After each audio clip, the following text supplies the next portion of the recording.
Mayor Teddy yang merupakan sekretaris kabinet di Kabinet Merah Putih kembali viral. Kali ini dalam momen penyambutan kunjungan Perdana Menteri Jepang Ishiba Shigeru di Istana Bogor Sabtu 11 Januari 2025 kemarin. Tampak Mayor Teddy menyuruh polisi militer dan perwira TNI untuk minggir saat Perdana Menteri Jepang akan turun dari mobil. Polisi militer yang berada di depan mobil PM Jepang pun segera bergeser. Begitu pula perwira TNI yang sempat mendampingi PM Jepang di dalam mobil segera mundur dan mengikuti arahan Mayor Teddy.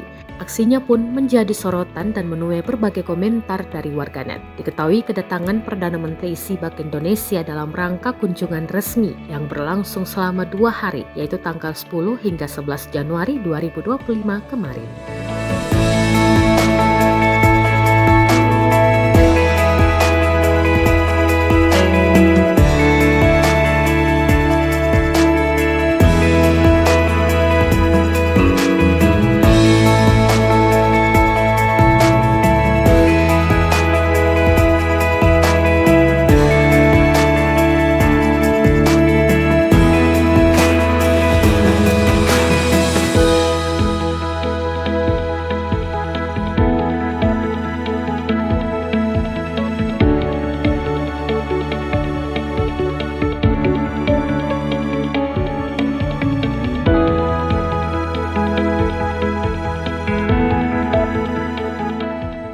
Download Tribun X sekarang, menghadirkan lokal menjadi Indonesia.